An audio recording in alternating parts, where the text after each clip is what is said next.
Beri tepuk tangan yang meriah untuk kemuliaan Raja segala Raja.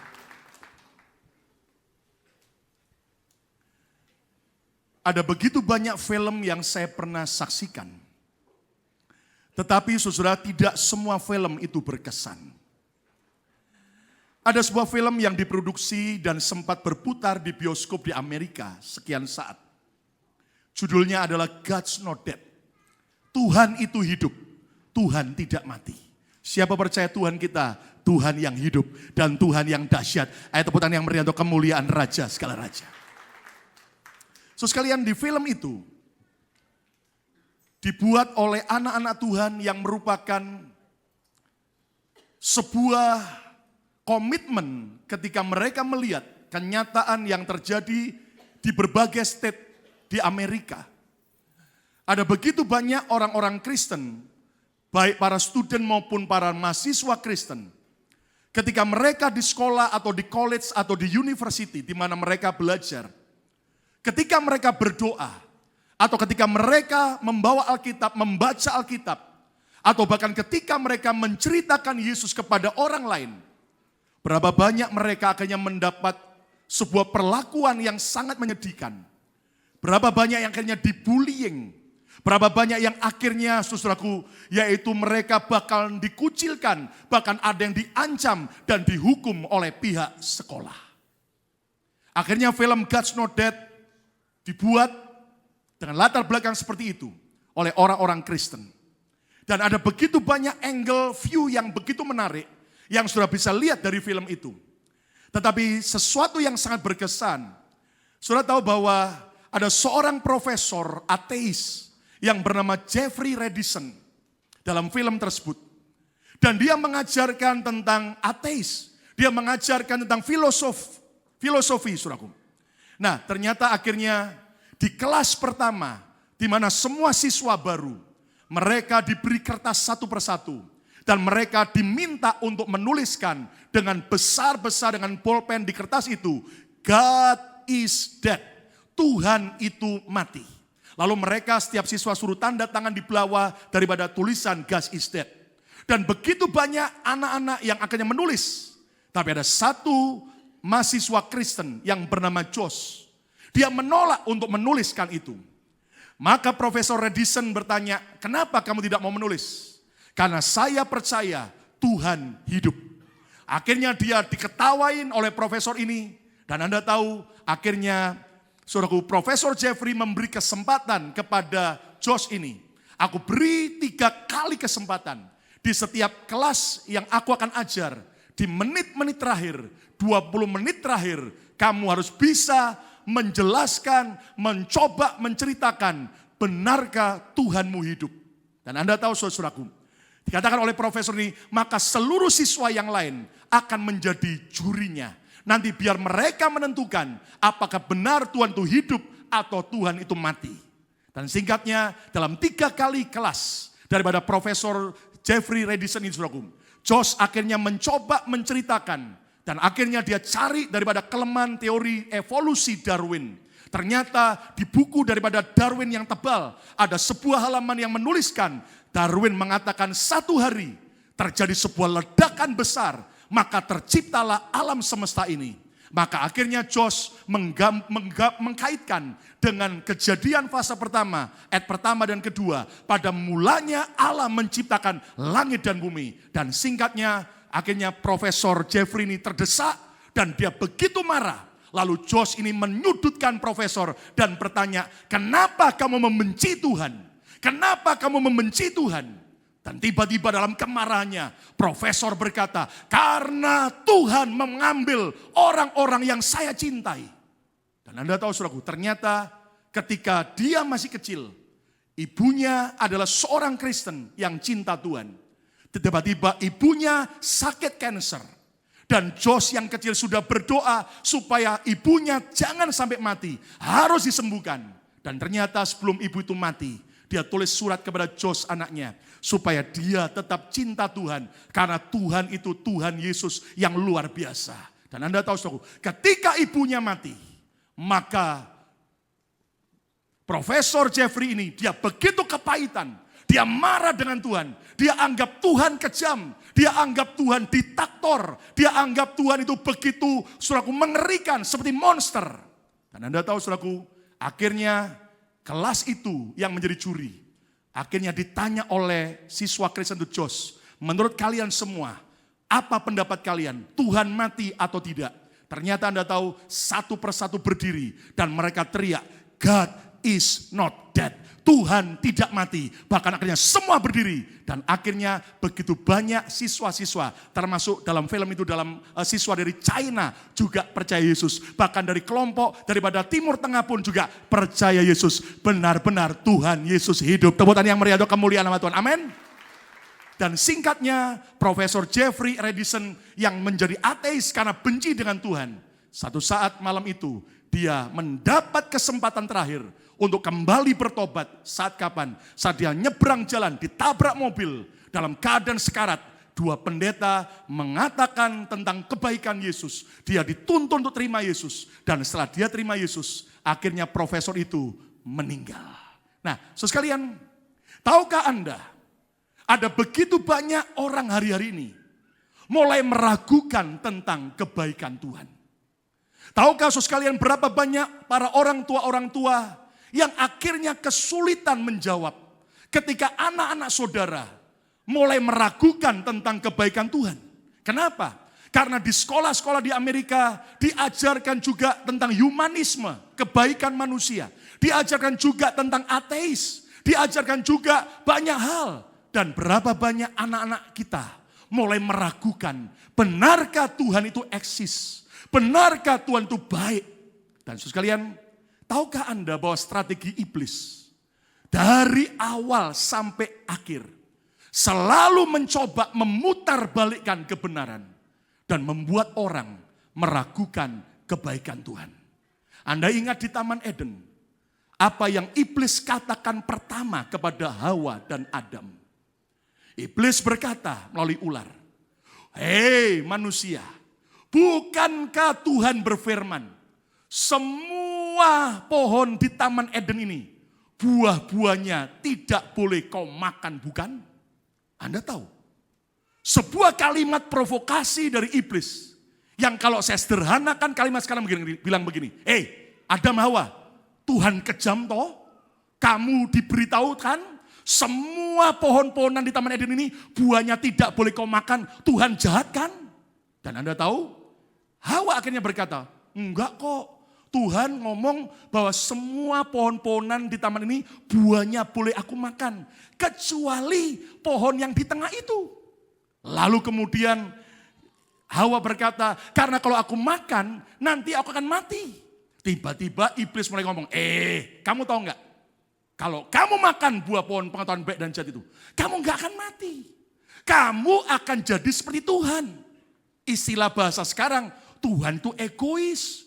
Tuhan gak mau disaingi. Tuhan gak mau kamu seperti Tuhan. Makanya dia larang makan itu. Makanya kamu harus jangan jadi orang bodoh. Pinter dong, makan aja. Nanti kamu akan jadi seperti Tuhan.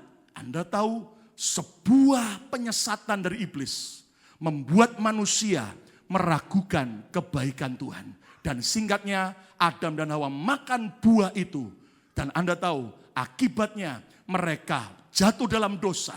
Singkatnya, akhirnya kutuk mulai datang. Anda tahu, akhirnya Adam dikutuk. Untuk apa? Bekerja dengan susah payah. Lalu kemudian kutuk penyakit mulai datang. Ketika apa? Ketika akhirnya wanita itu dikatakan melahirkan dengan kesakitan. Anda tahu saudara, itu sebabnya sampai hari ini di belahan dunia manapun kalau wanita melahirkan, enggak ada wanita yang mau melahirkan. Enak tenan, enggak ada. Saudara. Semua wanita melahirkan, aduh, tapi nanti juga mau punya anak lagi, saudara. Akhirnya terjadi permusuhan. Dan Anda tahu, itu semua akhirnya membuat Adam dan Hawa diusir dari Taman Eden. Dan akhirnya mereka hidup di Taman Eden. Nah, mari kita belajar bersama-sama. Apakah saudara mulai meragukan kebaikan Tuhan? Engkau mungkin bertanya, benarkah Tuhan itu baik? Pesan saya pada hari ini, jangan pernah ragukan Tuhan. Dia Allah yang baik. God is good. Belum semuanya. God is good. And all the time. Nah, itu yang percaya tepuk tangan yang meriah untuk kemuliaan Tuhan. Amin. Judul khotbah hari ini adalah Tuhan baik atau kejam. Tuhan itu baik atau kejam. Mari kita bersama saya tetap percaya Tuhan Yesus sangat baik. 2, 3, saya tetap percaya Tuhan Yesus sangat baik. Dia yang terbaik dalam hidup kita. Tepuk tangan yang meriah untuk kemuliaan Raja segala Raja. Katakan haleluya. Nah, saya mau mengajak saudara belajar. Paling tidak bagaimana sikap kita terhadap Tuhan. Apakah saudara meragukan Dia? Ataukah engkau tetap percaya kepada Dia? Nah, hari ini saudaraku, paling tidak ada beberapa pertanyaan yang utama yang iblis sodorkan dan yang akhirnya banyak ditanya orang yang meragukan kebaikan Tuhan. Pertanyaan yang pertama begini. Jika Tuhan baik, mengapa banyak orang miskin? Mengapa banyak orang sakit? Mengapa banyak orang cacat? Mengapa terjadi perang? Bahkan terjadi bencana alam yang mengerikan. Kalau Tuhan baik, seharusnya semua orang kaya, sehat, nggak ada yang cacat, dunia tidak ada perang, dan tidak pernah ada bencana. Kalimat pertanyaan ini mulai banyak ditanyakan oleh orang-orang pada hari-hari ini. Apa jawaban Alkitab? Alkitab menjawab, pada mulanya Tuhan menciptakan manusia dan alam semesta dalam keadaan sangat baik. Kata bersama saya, sangat baik. 2, 3. Buktinya ketika setiap hari pertama, kedua sampai hari ke-6, Tuhan selalu berkata setelah Dia ciptakan, sungguh amat baik. Tapi lihat kemiskinan, sakit penyakit, cacat, perang, bencana merupakan akibat dari dosa manusia. Kata bersama saya, akibat dosa manusia. 2, 3. Akibat dosa manusia. Penjelasannya begini, saudara. Ternyata Tuhan itu Tuhan yang baik. Dan Tuhan ciptakan semuanya baik. Tapi yang merusak justru manusia itu sendiri. Kenapa? Gara-gara dosa. Tahukah sekalian bahwa karakter Tuhan itu, Dia adalah Tuhan yang maha kasih dan maha adil. Kata bersama saya, Tuhan maha kasih dan maha adil. 2, 3. Tuhan maha kasih dan apa? Maha adil. Ibarat seperti dua sisi daripada sebuah koin uang yang tidak bisa dipisahkan. Tuhan maha kasih, tapi juga Dia maha adil. Buktinya apa? Lihat dalam Mazmur 40 ayat 12. Mazmur 40 ayat 12. Engkau Tuhan, janganlah menahan rahmat-Mu daripadaku. Kalimat berikutnya yuk baca sama-sama. 2, 3. Kasih-Mu dan kebenaran-Mu apa? Kiranya menjaga aku kapan? Selalu. Tuhan tidak hanya maha kasih, tapi dan maha benar, maha adil. Ya, sekarang lihat Mazmur 57 ayat 11.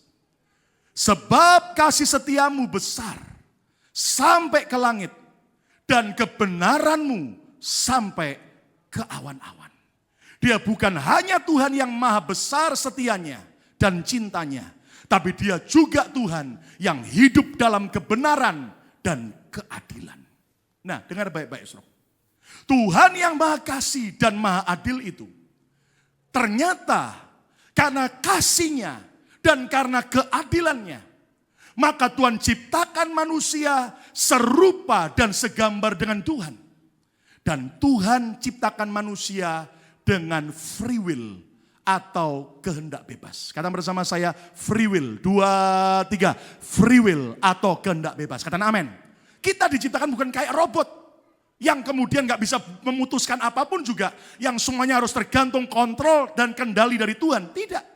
Tapi Tuhan ciptakan manusia dengan free will atau kehendak bebas. Buktinya mana? Lihat Kejadian 2 ayat 16 sampai 17. Lalu Tuhan Allah memberi perintah ini kepada manusia. Semua pohon dalam taman ini boleh kau makan buahnya. Engkau boleh mengambil sebuah keputusan. Mau makan yang mana? Dengan apa? Bebas. Kata bersama saya, dengan bebas. 2, 3. Kebebasan inilah yang disebut dengan free will. Kehendak bebas. Manusia bisa memutuskan. 17, perhatikan. Tetapi pohon pengetahuan tentang yang baik dan jahat itu, janganlah kau makan buahnya. Ucapkan 2, 3. Janganlah kau makan apa? Buahnya. Tuhan yang memberi free will. Tapi tetap Tuhan punya border. Tetap Tuhan punya batasan. Sebab pada hari engkau memakannya, pastilah engkau mati. Dengar baik-baik. Kemahakasihan Tuhan nggak bisa dipisahkan dengan kemahabenaran dan kemahadilan. Dia Tuhan yang memberikan kebebasan buat manusia. Mau memilih jadi orang baik atau orang jahat. Mau memilih jadi orang yang cinta Tuhan atau orang yang membenci Tuhan. Mau memilih menjadi orang yang betul-betul suka berkorban atau menjadi orang yang begitu jahat dan pelit. Semua di tangan kita. Karena Tuhan Maha Kasih, Dia berikan free will. Kata bersama saya free will. 2, 3. Tapi tetap Dia Tuhan yang memberi batasan. Kata bersama saya batasan. 2, 3. Atau border. Kenapa? Karena itu adalah hak prerogatif daripada Tuhan. Di mana Dia Tuhan yang sangat baik. Kenapa, Saudara? Ada orang bilang begini, Pak, Tuhan kejam dong, Pak. Kalau Tuhan tahu bahwa bakal manusia akan makan buah pohon itu, Pak, lebih baik dibuang aja, Pak. Lebih baik dihilangkan aja. Saudara harus tahu, Tuhan itu sangat baik. Bayangkan, di Taman Eden berapa banyak jenis pohon tanaman buah-buahan. Ribuan jenisnya. Dari durian. Tidak ada yang amin. Dari apa? Jeruk. Dari apa lagi? Pepaya. Dari apa lagi? Dari anggur. Banyak. Nah, Tuhan beri banyak buat manusia. Bebas boleh kau makan. Tapi ada 2 pohon saja. Bayangkan, di antara ribuan hanya 2 pohon saja. Pohon kehidupan dan pohon pengetahuan baik dan jahat. Jangan kau makan buahnya. Why? Kenapa? Anda harus tahu itu haknya Tuhan. Itu punyanya Tuhan. Ibarat hukum perpuluhan sama. Semua 90% kau boleh pakai bebas. Tapi ada haknya Tuhan perpuluhan. Dan Anda harus tahu. Ketika akhirnya Adam dan Hawa melanggar batas. Akibatnya hilang semua. Alami kutuk diusir dari Taman Eden. Dengar baik-baik, saudara. Apapun yang terjadi hari ini. Merupakan hasil dari hukum sebab akibat. Kata bersama saya, hukum sebab akibat. 2, 3. Hukum apa? Sebab akibat. Lihat dalam Galatia 6 ayat 7. Ini perjanjian baru loh saya. Lihat. Ayo kita baca sama-sama Galatia 6 ayat 7. Semua baca keras. 2, 3. Jangan sesat. Apa? Allah tidak membiarkan dirinya dipermainkan. Tetap Dia maha benar, Dia maha kuasa. Enggak boleh kita permainkan. Walaupun Dia maha kasih. Terus. Karena apa yang ditabur orang, baca sama-sama, itu juga yang akan dituainya. Nanam jagung, enggak mungkin nanam menuai mangga. Nanamnya jagung, menuainya pasti apa aja? Jagung. Nah, dengar baik-baik. Jadi apapun yang terjadi dalam hidup manusia hari ini, tidak lepas daripada hukum sebab akibat. Kalau ada yang tanya gini, Pak, apa bedanya dong kalau gitu Kristen? Hukum tabur sebab akibat atau hukum tabur tuai dengan hukum karma. Beda. Hukum karma yang diajarkan oleh agama lain. Orang tidak bisa mengubah nasib. Orang harus menjalani karma. Alias begini, saudara. Kalau sudah karmanya cacat, selamanya cacat. Kalau karmanya miskin, melarat, selamanya melarat. Tapi kalau hukum tabur tuai, hukum sebab akibat berbeda. Di dalam Yesus, nasib yang jelek, asal kita bertobat datang pada Dia, Dia bisa ubahkan jadi baik. Enggak percaya. Kalau percaya, beri tepuk tangan yang paling meriah untuk kemuliaan Tuhan. Lebih meriah, katakan haleluya. Amin, saudaraku. Percuma saya jadi hamba Tuhan. Percuma saya jadi hamba Tuhan, jadi pendeta. Kalau ternyata dalam Yesus tidak bisa berubah nasib. Justru dalam Yesus, nasib yang buruk bisa berubah jadi baik. Katakan amin. Bartimius yang buta sejak lahir, bam ketemu Yesus, nasibnya berubah, melek. Lihat Marian Magdalena yang jadi pelacur dan diikat 7 rojat, bam ketemu Yesus. Akhirnya apa? Dia dipulihkan dan jadi seorang murid Tuhan yang sangat dicintai Tuhan. Katakan haleluya. Nah dengar baik-baik saudaraku. Ternyata apapun yang terjadi, yang kita alami hari ini, tidak lepas dari hasil hukum sebab akibat. Contoh begini. Ingat kita sempat heboh sekian saat yang lalu. Tentang akhirnya Jokowi, Presiden Indonesia, tetap menetapkan hukuman mati bagi para pelaku pengedar narkoba di Indonesia. Daripada pelaku Bali 9. Anda tahu? Ada beberapa orang dari berbagai bangsa, termasuk ada 2 orang dari Australia. Salah satunya bernama Andrew Chen. Andrew Chen ini saudaraku ternyata ketangkap di Bali karena bawa narkoba sekian banyak. Dan Anda tahu dia masuk penjara 10 tahun. Di dalam penjara dia bertobat. Dia terima Yesus. Bahkan akhirnya dia mau melayani Tuhan. Dan di dalam penjara, di dalam gereja penjara, di kapel itu, dia ditabiskan sebagai pendeta. Dan Anda tahu apa yang terjadi? Dia akhirnya sempat nikah 2 hari. Setelah menikah, tetap dia alami hukuman mati. Anda harus tahu itu bicara apa? Sebuah konsekuensi dari kesalahannya. Memang waktu kita bertobat, kita diampuni dosa kita oleh Tuhan. Tapi jangan lupa, ada konsekuensi dosa yang seringkali harus kita jalani.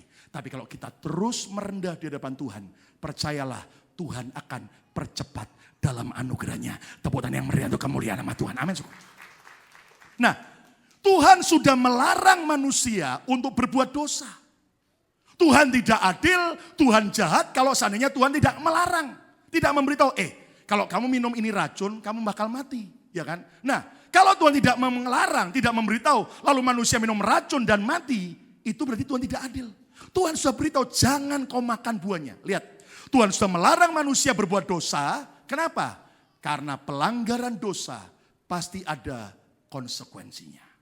Nah, dengar baik-baik. Ada yang tanya sama saya begini, Pak,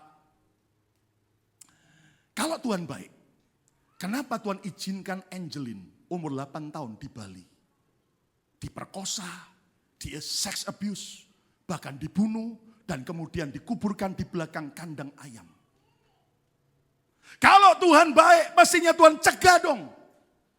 Kenapa Tuhan izinkan Angelin yang tidak berdosa jadi korban pembunuhan yang mengerikan? Jawaban saya, sama dengan pembunuhan Habel yang dilakukan oleh kakaknya sendiri, Kain. Baca di Alkitab. Habel itu mempersembahkan korban. Kain juga mempersembahkan korban. Korban Habel yang diterima Tuhan. Ayo saya mau tanya. Habel orang baik atau orang jahat? Halo? Baik. Dicintai Tuhan. Malah korbannya diterima. Bagaimana kok bisa tahu korbannya yang diterima mana yang ditolak? Waktu zaman itu, saudaraku, orang tidak memberi api untuk korbannya. Orang hanya membuat mezbah, disiapkan, lalu kemudian mereka berdoa, nanti yang diterima Tuhan, api turun dari surga. Boom! Dan apinya mezbah Habel ada api, tapi Kain tetap tidak ada api. Maka Kain panas, iri. Dan Anda tahu, saudaraku, ternyata orang baik setelah baik Habel bukan berarti akan lolos dari yang namanya kejahatan. Tapi Anda tahu, saudaraku, tetap kalau Tuhan izinkan, pasti karena Tuhan cinta Habel. Kalau Tuhan izinkan, Tuhan cinta Angelin. Dan pasti ada rencana Tuhan. Karena dia tetap cepat bawa masuk ke surga. Katakan amin, suku. Nah sementara Kain, lihat. Kain tiba-tiba diperingatkan Tuhan. Kain, dosa sudah mengintip di depan pintu Kain. Lu gak boleh, lu mesti bisa menguasai kemarahanmu. Tuhan sudah ingatkan Kain. Tapi tetap ingat, manusia diberi free will. Mau nurut atau enggak, Tuhan enggak bisa paksa. Kecuali kalau saudara dalam understanding yang benar, kita orang yang cinta Tuhan, kita dengan rela hati bilang, Tuhan ambil semua free willku. paksakan kehendakmu yang terbaik jadi dalam hidupku. Maka Tuhan akan ngomong sama setan. Setan, dia yang menyerahkan hak free will-nya. Aku akan cegah dia. Tapi lihat, Kain akhirnya sudah diperingatkan karena ada free will. Maka Kain tetap membawa adiknya Habel ke padang. Dipukul, bam, mati Habel. Dan itu adalah pembunuhan manusia pertama. Bukan karena Tuhan kejam.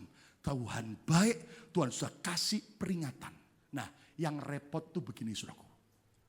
Tuhan seringkali di surga itu geleng-geleng kepala sambil bilang, capek deh. Kenapa? Tuhan terus yang disalahkan. Tuhan terus yang diserangkan. Contohnya gini, kalau memang Tuhan baik, kenapa di Afrika kelaparan?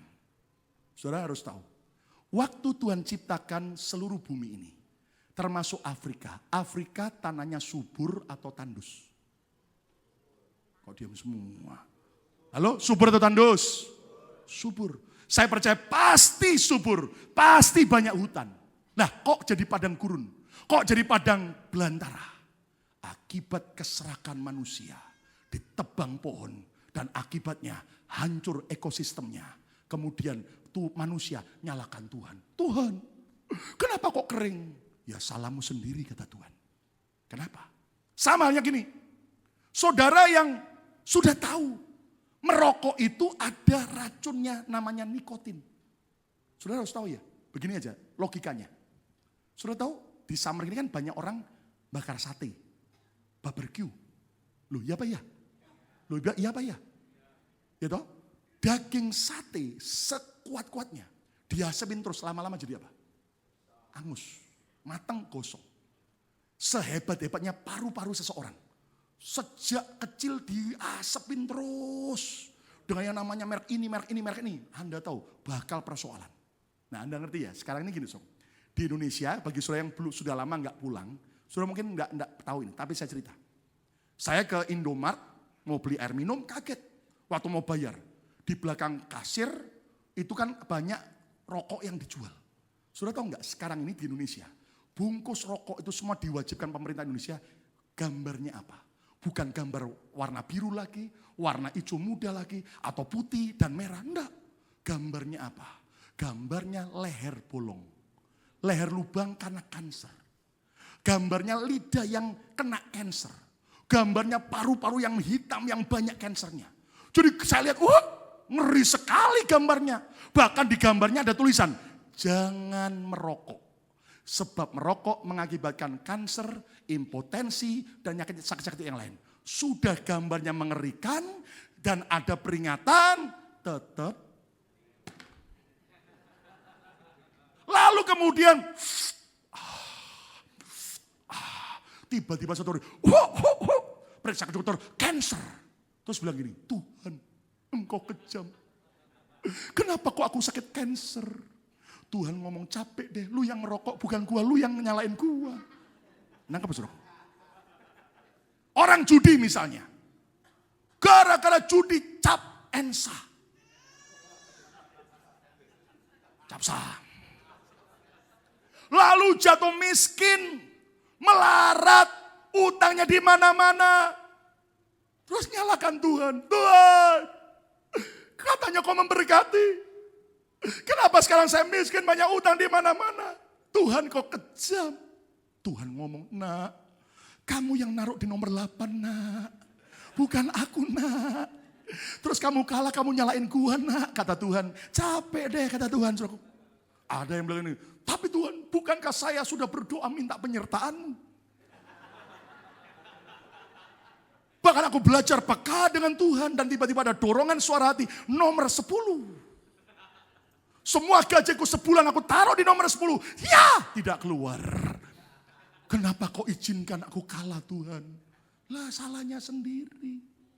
Contoh lagi, selingkuh, free sex, lalu keluarga berantakan, kena AIDS. Terus nyalakan Tuhan. Tuhan, kenapa keluargaku berantakan? Kenapa tidak bahagia dalam rumah tangga?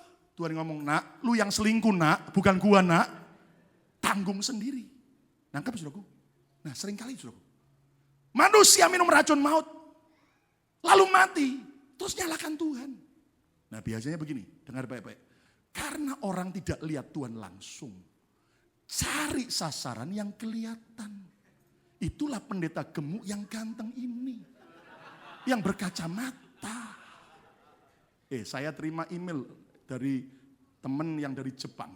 Saya nggak kenal, rupanya dia lihat streaming dan akhirnya dia ngomong, Pak, kenapa Pak Lukas pakai kacamata? Kayaknya Pak Lukas lebih ganteng kalau tanpa kacamata. Saya bilang, nggak bisa nyenangkan semua orang. Perlu kacamata, karena apa? Sudah semakin tua. Nah, dengar baik-baik. Mari kita belajar bahwa bukan karena kesalahan Tuhan. God is good. And all the time. Kita sendiri yang salah. Maka kita nanggung akibatnya, terus nyalakan Tuhan. Contoh nih, kenapa saya cancer Tuhan? Kenapa saya sakit cancer? Lah Tuhan ngomong kan, ampuni musuh. Anda harus tahu, orang yang simpen benci pahit, dipikirin terus, gondok terus. Nggak heran, sakit. Ya kan? Nah, kita harus mengampuni. Kenapa? Karena kalau kita tidak taat akan firman, melanggar, konsekuensi dosa itu ada. Satu hari saudaraku ada seorang Kristen pergi ke kapsalon, potong rambut. Tiba-tiba yang tukang potong rambutnya itu ateis, tidak percaya Tuhan. Si orang Kristen lagi dipotong, nyanyi dia. Sebab engkau baik, sebab engkau baik, Tuhan itu baik. Tiba-tiba si tukang potong rambutnya marah. Jangan nyanyi itu. Kalau Tuhan baik, kenapa masih hari ini banyak orang miskin, banyak orang cacat, banyak perang, banyak orang hidupnya kacau. Kalau Tuhan baik, pasti semua dunia baik. Lalu si orang Kristen ini tidak terlalu banyak ngomong. Dia diem, dia sembahyang. Tuhan kasih hikmat. Selesai dipotong, kenapa? Karena dia nggak banyak ngomong. Karena kalau dipotong, lagi potong rambut, dia ngomong, terus itu marah, bahaya. Bukan cuma rambut, yang lain bisa dipotong. Ya kan? Jadi dia diam, selesai potong rambut, selesai. Lalu si orang Kristen ini lihat di depan kapsalon, di seberang jalan, ada dua orang gelandangan, gondrong rambutnya, jelek, kumel, kotor, bau. Terus dia bilang gini, Pak, saya tidak percaya di kota ini ada tukang potong rambut. Lu ngomong gitu kenapa? Lihat di depan kapsalon. Ada dua orang gelandangan rambutnya gondrong, jelek, kumel, dekil. Kalau ada tukang potong rambut, nggak ada orang sejorok itu. Lalu dia marah, tukang potong rambut. Kamu harus tahu ya, kamu tadi saya potong rambut, lihat rambutmu bagus. Saya ada ya, kok kamu bilang nggak ada? Kamu harus tahu, dua gelandangan itu kenapa rambutnya kayak gitu? Kenapa jorok? Karena mereka tidak pernah masuk ke kapsalon saya. Dan tidak pernah izinkan saya gunting rambut mereka. Cuci rambut mereka. Kalau mereka mau masuk, saya pasti akan lakukan yang terbaik. Orang Kristen ketawa. Sama juga dengan Tuhan. Tepuk tangan yang meriah untuk kemuliaan. Yesus mengasihi kita. Tuhan tidak mau manusia binasa. Dia rela mati. Tapi Anda harus tahu persoalannya. Tidak semua orang mau datang pada Yesus. Kalau hari ini kau datang pada Yesus dan kau buka hatimu, percayalah. Ada sebuah pengharapan, seburuk-buruknya hidup kita, dia bisa ubahkan jadi baik. Tepuk tangan yang meriah untuk katakan amin. Yang kedua, jika Tuhan baik, mengapa Tuhan perintahkan bangsa Israel berperang dan membunuh musuh mereka? Bukankah Tuhan berkata jangan membunuh dalam 10 perintah Allah? Kenapa kok malah Tuhan yang memerintahkan bangsa Israel membunuh musuh-musuh mereka?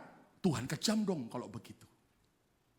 Jawaban Alkitab, hukum yang berlaku di perjanjian lama berbeda. Kata bersama saya berbeda, 2, 3. Dengan hukum yang berlaku di perjanjian baru. Apa buktinya? Anda tahu? Di perjanjian lama, hukum yang berlaku adalah hukum Taurat. Nyawa ganti nyawa. Artinya kalau orang membunuh orang, nggak bisa dia minta maaf, sujud, kemudian kasih duit, kasih kambing, nggak bisa. Orang itu, pembunuh itu harus dibunuh. Nyawa manusia harus diganti nyawa manusia. Dan itu hukum yang berlaku. Dan juga hukum rimba. Anda tahu, zaman itu orang masih nomaden. Di mana orang masih harus berjuang survive. Kalau mereka tidak bertahan, dan mereka tidak membunuh musuh mereka, mereka yang dibunuh. Anda tahu, kayak zaman barbar, zaman nomaden, zaman hukum rimba. Dan Anda harus tahu saudaraku, maka akibatnya Kalau mereka tidak perang, mereka yang diserang. Itu hukum perjanjian lama. Pertanyaannya, pernahkah sekarang dihukum perjanjian baru? Lalu Tuhan menyuruh manusia membunuh. Pernahkah kemudian dihukum perjanjian baru? Kemudian Tuhan suruh balas, bunuh musuhmu. Enggak. Di perjanjian baru yang berlaku hukum yang berbeda. Hukum kasih. Kata bersama saya, hukum kasih. 2, 3. Lebih keras, hukum kasih. 2, 3. Tuhan berkata, balaslah kejahatan dengan belum semuanya. Keterlaluan Pak, menantu saya Pak. Sebagai mertua saya disakiti, sakitnya tuh di sini Pak.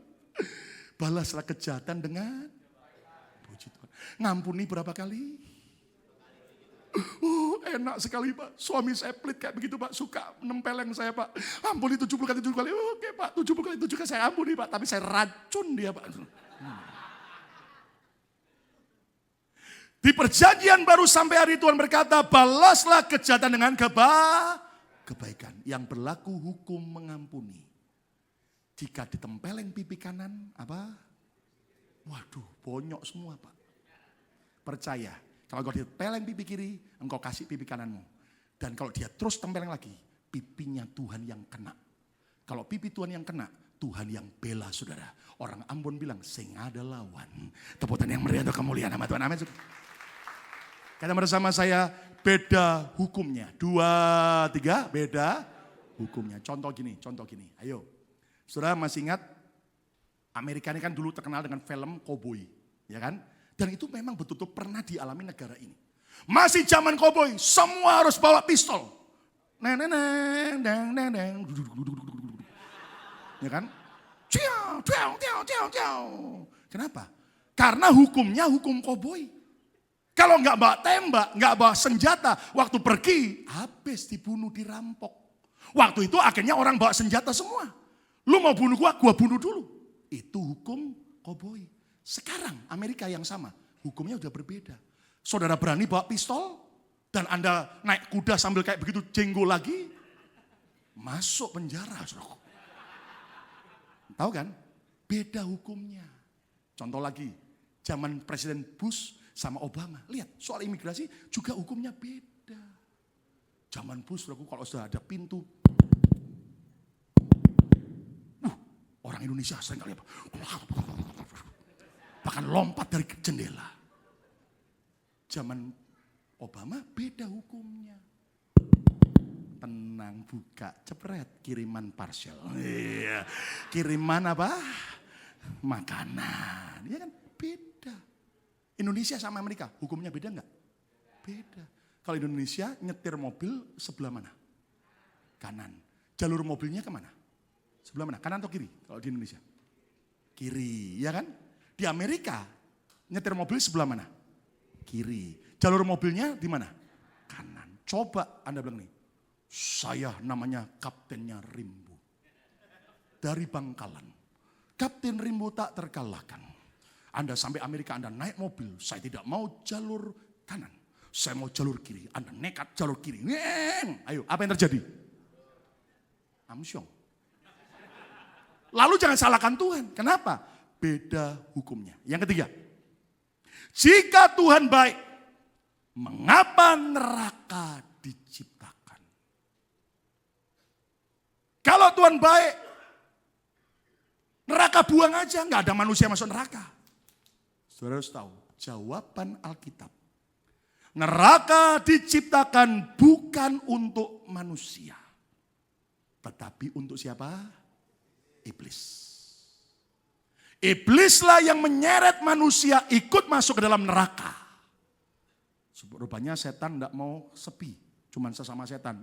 Ngajak Alyong, Acong, Acen. Ya, supaya rame di neraka maksudnya. Bukan Tuhan yang mengirim manusia ke neraka, tetapi siapa? Manusia yang mengirim dirinya sendiri kemana? Ke neraka. Katakan bersama saya, neraka diciptakan bukan untuk manusia. 2, 3. Neraka diciptakan bukan untuk siapa? Manusia. Tapi untuk siapa? Iblis. Ngomongnya iblisnya lihat ke depan, jangan lihat ke sebelah. Ya men, soku. Diciptakan untuk siapa? Iblis. Mana bukti ayatnya Pak? Lihat Matius 25 ayat 41. Matius 25 ayat 41. Dan ia akan berkata juga kepada mereka yang di sebelah kirinya. Kelompok kambing, manusia yang sifatnya kayak kambing. Enyala daripadaku, hai kamu orang-orang yang terkutuk. Enyala kemana? Ke dalam api yang kekal, itulah neraka. Yang telah, baca sama-sama 2, 3, diciptakan untuk apa? Disediakan untuk siapa? Iblis dan malaikat-malaikatnya. Alkitabku dan Alkitabmu jelas berkata, neraka bukan untuk manusia, neraka untuk iblis dan malaikat yang jatuh. Tapi, Anda tahu, iblis nyeret manusia ikut masuk neraka. Loh Pak, Tuhan bisa cegah dong. Tuhan sudah cegah. Dia rela mati di kayu salib untuk menebus dosa kita. Tapi persoalannya tidak semua orang mau bertobat dan terima Yesus. Kenapa? Free will tadi. Kehendak bebas. Bahkan Anda harus tahu. Alkitab kita mengatakan. Iblis itu pembohong. Kata bersama saya, iblis pembohong. 2, 3. Iblis pencuri. 2, 3. Iblis pembunuh. 2, 3. Dan iblis pembinasa. Anda harus tahu enggak? Setan itu iblis. Betapa jahatnya. Ngomong sama-sama. Jahat. Ngomong, setan itu jahat. Gitu. Ya, ke depan. Ngomongnya ke depan. Amin. Setan itu apa? Jahat. Anda harus tahu enggak? Setan yang nyeret manusia berdosa supaya masuk neraka bersama setan. Saya tanya, nanti yang menyiksa manusia di neraka siapa? Setan. Ngomong 2, 3 siapa? Setan. Lihat ke depan. Ya, ngomong apa? Setan. Anda harus tahu, setan. Bayangin, setan yang ngajak manusia ke neraka, nanti di neraka setan yang nyiksa manusia. Betapa jahatnya. Makanya, saudaraku, minggu depan kalau tidak ada halangan, saya akan sampaikan sebuah pertanyaan yang banyak ditanya orang hari-hari ini. Pak, saya kok dengar banyak kesaksian. Bahkan ada hamba-hamba Tuhan yang diizinkan Tuhan lihat neraka. Kok di neraka ada banyak pendeta? Kok di neraka ada banyak orang Kristen? Ada banyak pelayan Tuhan? Loh, katanya keselamatan dalam Yesus pasti, Pak. Lah kok banyak yang lihat ke neraka? Tunggu tanggal mainnya minggu depan. Jangan lewatkan. Ajak kakek, nenek, saudara, encim-encim saudara semua hadir sama-sama. Kita akan belajar dari firman. Nah, saudara sekalian, justru karena kasihnya Tuhan mencegah manusia untuk tidak masuk neraka. Tapi Anda harus tahu, Dia sudah buat apapun buat manusia. Jangan nak, jangan. Nanti kamu ngalami kebinasaan. Tapi manusia dalam free will-nya terus melanggar. Dan Anda harus tahu saudaraku, itu sebabnya hari ini jangan keraskan hati.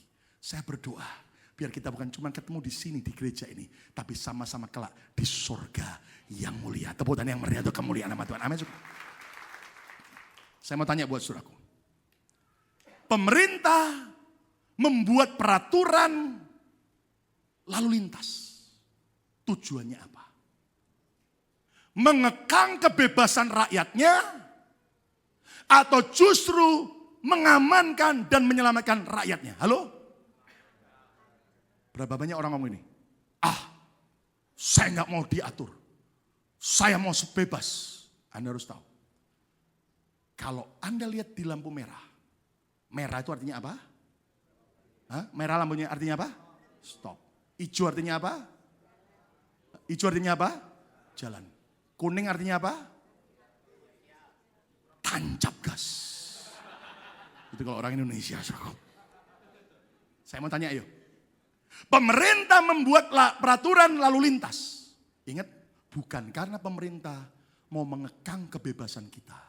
Tapi justru pemerintah mau menyelamatkan kita. Buktinya apa? Coba kalau nggak percaya. Kalau lampu merah Anda langgar, apa yang terjadi? Kecelakaan. Dan kalau sudah kecelakaan, jangan salahkan pemerintah. Kamu melanggar sendiri. Dan akibatnya malah hukuman. Sudah dengar baik-baik. Tuhan kita Tuhan yang Maha Kasih. Dia tidak ingin satu orang pun masuk neraka. Tapi sekali lagi, Dia beri free will buat kita. Itu sebabnya hari ini, jangan kerasan hati. Aku mau masuk surga dengan terima Yesus. Hidup benar di hadapan Tuhan. Tepuk tangan yang meriah untuk kemuliaan nama Tuhan. Amin. Nah, sekarang yang keempat. Lebih personal. Jika Tuhan baik, mengapa doa saya tidak dijawab? Aha.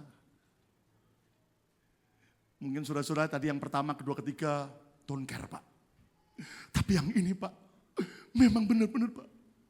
Kalau Tuhan baik, kenapa sampai hari ini saya belum menikah Pak? Lalu kemudian marah sama Tuhan. Kenapa saya belum jadi orang kaya Pak? Saudara tahu jawaban Alkitab. Jawaban Tuhan atas doa kita ada 3. Kata bersama-sama ya, 2, 3. Tidak, 2, 3. Tunggu, 2, 3. Anda harus tahu. Semua jawaban doa tersebut baik ya, tidak, dan tunggu. Bukan karena Tuhan kejam. Tetapi karena Tuhan memberi yang terbaik buat kita, anak-anaknya. Yang setuju, tepuk tangan yang meriah untuk kemuliaan nama Tuhan. Amin, saudara. Mana bukti ayatnya Pak? 1 Yohanes 5 ayat 14. 1 Yohanes 5 ayat 14. Yuk baca sama-sama. 2, 3. Dan inilah keberanian percaya kita kepadanya, yaitu bahwa ia mengabulkan apa? Doa kita. Siapa percaya sampai hari ini Tuhan masih mengabulkan doa? Dia Tuhan yang menjawab doa. Katakan amin. Makanya jangan pernah bercemu-cemu berdoa. Amin. Terus lihat kalimat berikutnya. Baca sama-sama. 2, 3. Jikalau kita apa? Meminta sesuatu kepada Tuhan menurut kehendak kita. Amin. Halo? Menurut kehendak siapa? Nya ini siapa tuh? Tuhan. Dengar baik-baik. Kalau Anda berdoa dan Tuhan berkata ya, yes, approve. Itu karena dia cinta. Sesuai cocok dengan rencana Tuhan. Yes. Kalau Tuhan ngomong tidak, no. Itu bukan karena Tuhan kejam. Karena Tuhan ngomong, nak, bahaya nak. Bahaya. Jangan nak. Saudara sebagai orang tua, Anda cinta anak-anak saudara? Kalau Anda cinta pada anak saudara, apakah semua yang anak Anda mau? Apakah semua yang anak Anda minta harus yes? Halo? Berapa banyak kita ngomong tidak? Kenapa? Why? Tidak. Kamu belum tahu, membahayakan. Anda harus tahu. Kalau anak saudara umur 10 tahun, Pak, cinta sama gua enggak? Cinta, pinjem kunci mobil, saya mau bawa mobil. Kalau Anda bilang, silahkan, itu orang tua, sinting. Justru kalau dia cinta, tidak nak, tidak, enggak boleh. Wah, please. No, kenapa? Membahayakan kamu. Tapi kalau Tuhan juga jawab, tunggu. Bukan karena Tuhan kejam. Karena dia bilang, nak, belum waktunya sekarang nak. Belum siap. Nanti kalau sudah siap, pasti Tuhan beri. Contoh, ibu hamil. Kenapa harus melahirkan tunggu 9 bulan 10 hari? Coba hari ini, ada yang hamil 3 bulan. Tuhan, keluarkan sekarang Tuhan. Karena kalau saya di musim summer hamil 3 bulan Tuhan, gak enak Tuhan. Kalau ke pantai, mau tidur, mau di pantai, mau berbaring. Bahasa Jepangnya, kukira, kura-kura. Keluarin dong sekarang Tuhan. Untung Tuhan tidak keluarkan. Nak, tunggu 9 bulan. Kenapa? Belum siap. Di Jakarta, di daerah Pasar Glodok, ada encik-encik berdoa. Toko kain. Haya Tuhan, we minta Tuhan, hari ini Tuhan. Tuhan kirim banyak pelanggan. Supaya hal ini ue bisa laku 100 kodi kain Tuhan. 100 bal kain Tuhan. Haya berkatilah. Tiba-tiba encim istrinya di sebelah. Tuhan haya ue minta Tuhan.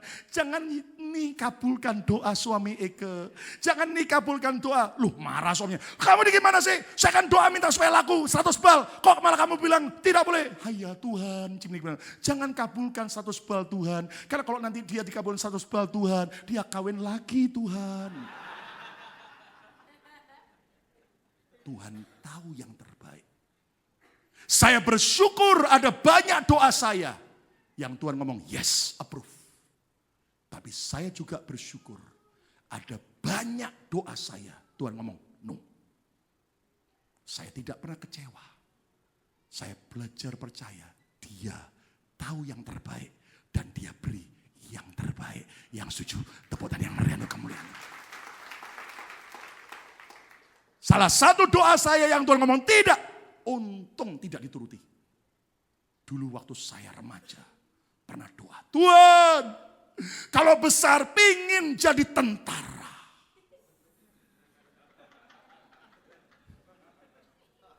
Puas-puas. Badan kan oke. Untung Tuhan ngomong tidak. Seandainya Tuhan ngomong, iya jadi tentara. Hari ini saya jadi ajudannya Ahok. Dan tidak jadi pendeta, saudara. Untung Tuhan ngomong tidak. Mumpung isi saya keluar. Untung Tuhan ngomong tidak kepada doa saya tentang pacar saya yang dulu. Jangan kasih tahu. Kenapa?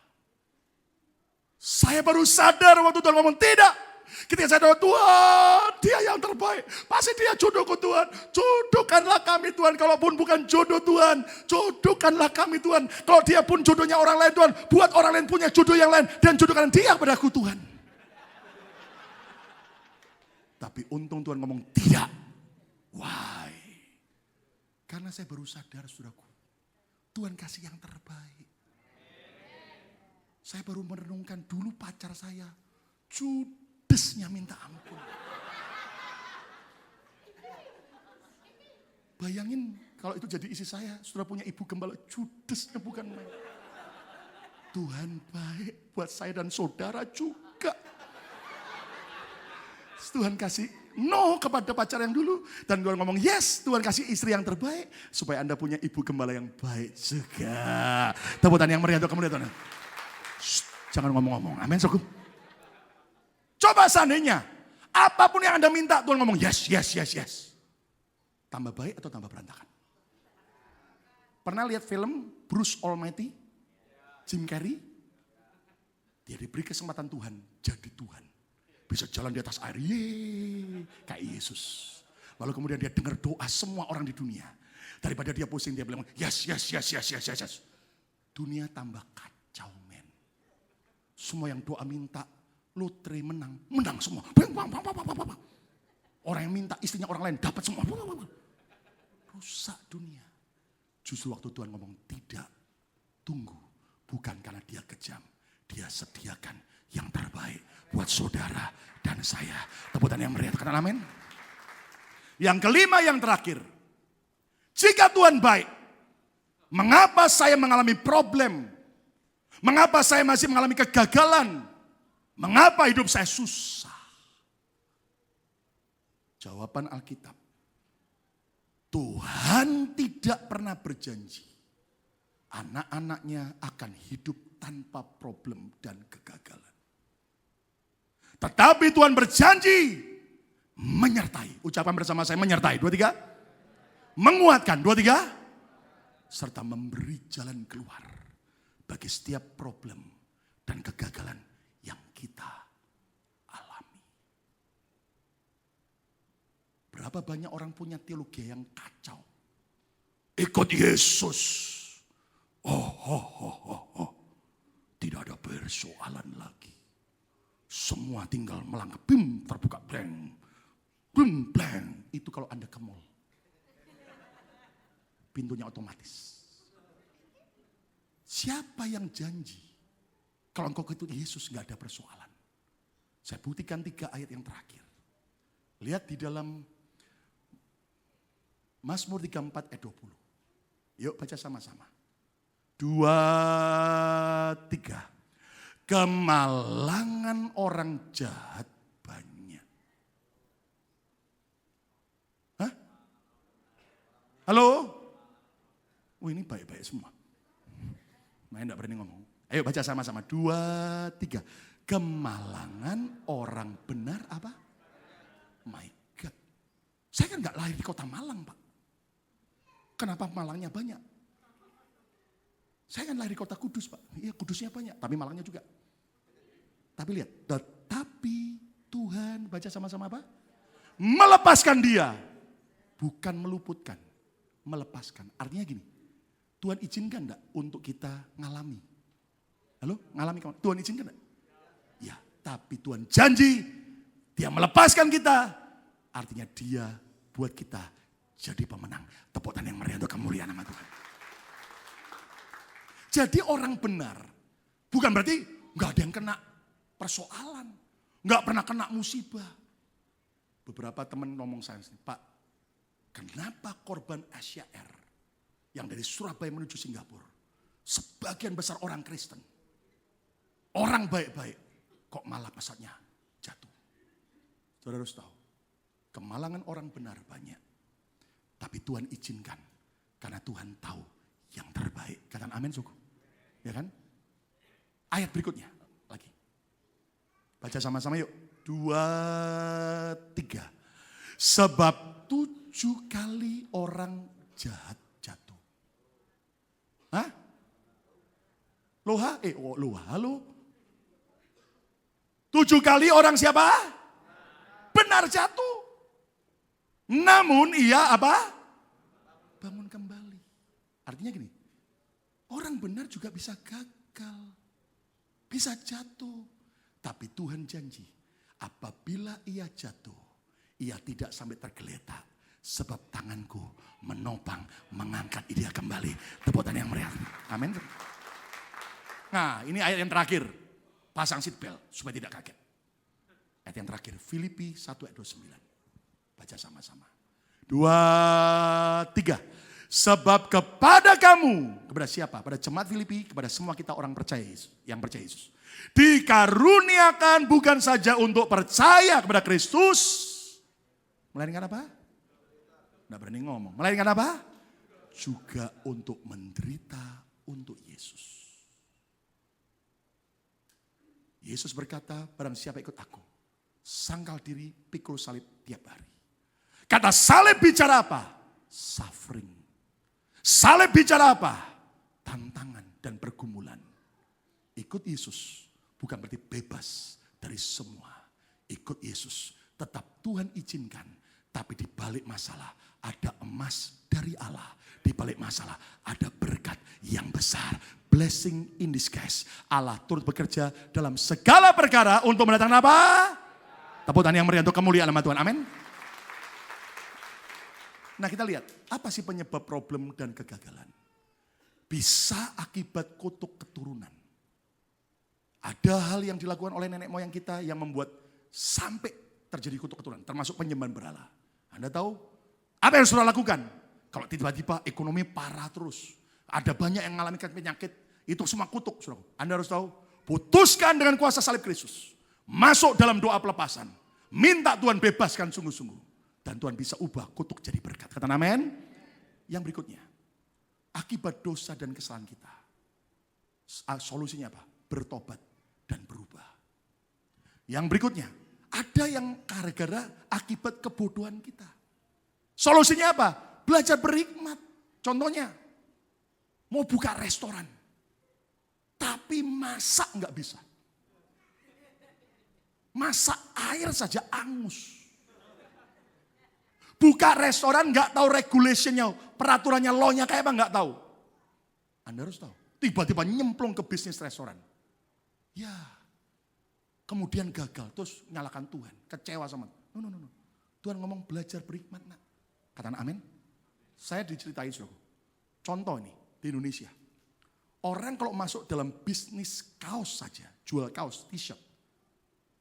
Itu harus tahu, mau perang harus tahu. Strateginya gimana? Anda ngerti, saudara? Itu sempat Indonesia, semua pabrik kaos bangkrut. Hampir 2 tahun. Kenapa? Karena dari China datang. Jahitannya bagus, kainnya bagus, gak mudah lecek.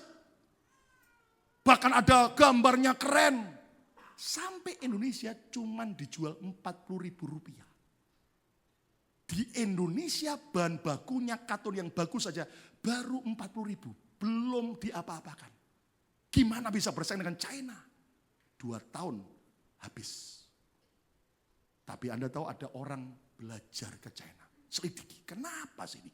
Hebat banget China. Sampai Indonesia cuma 40.000. Selidiki, ketahuan. Rupanya China bukan dari katun kaosnya. Dari bambu. Oh, bambu kan murah. Dan ternyata dibuat dari bambu yang dihancurkan jadi serbuknya dan jadi kain, malah bagus, dingin, dan tidak mudah lecek. Enggak dicuci, harus dicuci, saudara. Enggak disetrika pun tetap bagus. Oh, makanya kalah sama produksi Indonesia, katon semua. Kapas, wah kalah. Dibuatlah dari bambu. Sekarang produksi kaos Indonesia mengalahkan China. Saudara, jangan bodoh. Yang berikutnya apa, saudara? Akibat ujian. Ada persoalan kegagalan karena ujian. Solusinya, bertekun, bersyukur, dan harus lulus. Seperti siapa? Ayub. Baca Alkitab. Ayub bukan orang berdosa. Ayub orang benar, orang saleh, beribadah, suka memberi, suka berdoa. Satu hari, habis semua kekayaannya. Liung tu. Dari to ke to. Habis. Satu hari 10 anaknya tinggal di sebuah tempat, kena gempa, mati semua. 10-10-nya. Bayangin, kalau punya anak 10, mati 10. Itu ngeri. Mending kalau punya anak 10, mati 1 per puluhan. Semua mati. Di hari yang sama semua keluarga dan teman dekat Ayub meninggalkan dia. Di hari yang sama Ayub kena sakit penyakit borok gatal yang mengerikan. Di hari yang sama isinya kemudian mulai mengutuki Ayub. Apakah Tuhan jahat? No. Ayub bertekun kepada Tuhan. Dia berkata, terpujilah Tuhan. Dia Tuhan yang memberi. Dia kalau mau ambil, terpujilah nama Tuhan. Dia cuma bersyukur. Dan akibatnya setahun kemudian, Tuhan pulihkan 2 kali lipat. Istri tetap 1, bukan 2. Istri tetap 1. Tapi anak Tuhan beri lagi 10, lebih cantik, lebih ganteng. Kekayaan double kali lipat. Semua ada reasonnya. Apapun masalahmu, jangan pernah gentar. Dia tetap Tuhan yang sangat baik. Di baliknya ada rencana besar. Katakan haleluya. Katakan haleluya. Dan saya bersyukur Desember 2006. Gedung Juniper yang kita sewa kebakar. Gara-gara kebakar kita dapat gedung ini. Tepuk tangan yang meriah untuk kemuliaan Tuhan. Semua mendatangkan kebaikan. Katakan amin. Kesimpulannya, jangan pernah meragukan kebaikan Tuhan. God is good. And all the time. Yang pertama, jika Tuhan baik, mengapa banyak orang miskin, cacat, sakit, terjadi perang dan bencana? Jawabannya, karena akibat dosa manusia. Hukum sebab akibat. Yang kedua, jika Tuhan baik, mengapa Tuhan perintahkan bangsa Israel berperang dan membunuh musuh mereka? Karena hukumnya berbeda. Yang ketiga, jika Tuhan baik, mengapa neraka diciptakan? Neraka diciptakan bukan untuk manusia, tapi untuk iblis. Bukan Tuhan yang mengirim manusia ke neraka. Manusia yang mengirim dirinya sendiri ke neraka saat menolak Yesus dan tidak mau bertobat sungguh-sungguh. Yang keempat, jika Tuhan baik, mengapa doa saya tidak dijawab? Karena Tuhan beri yang terbaik daripada yang kita pikirkan. Dan yang kelima, yang terakhir, jika Tuhan baik, mengapa saya mengalami problem, kegagalan, dan mengapa hidup saya masih susah? Siapa yang janji bahwa hidup dengan Tuhan tanpa problem? Kalau Tuhan izinkan semua, percayalah ada rencana Tuhan yang terbaik buat kita. Yang sujud tepuk tangan yang meriah untuk kemuliaan Tuhan. Amin. Siapa percaya Tuhan sangat baik, angkat tangan saudaraku. Besar kasih setianya. Ayo berdiri bersama-sama.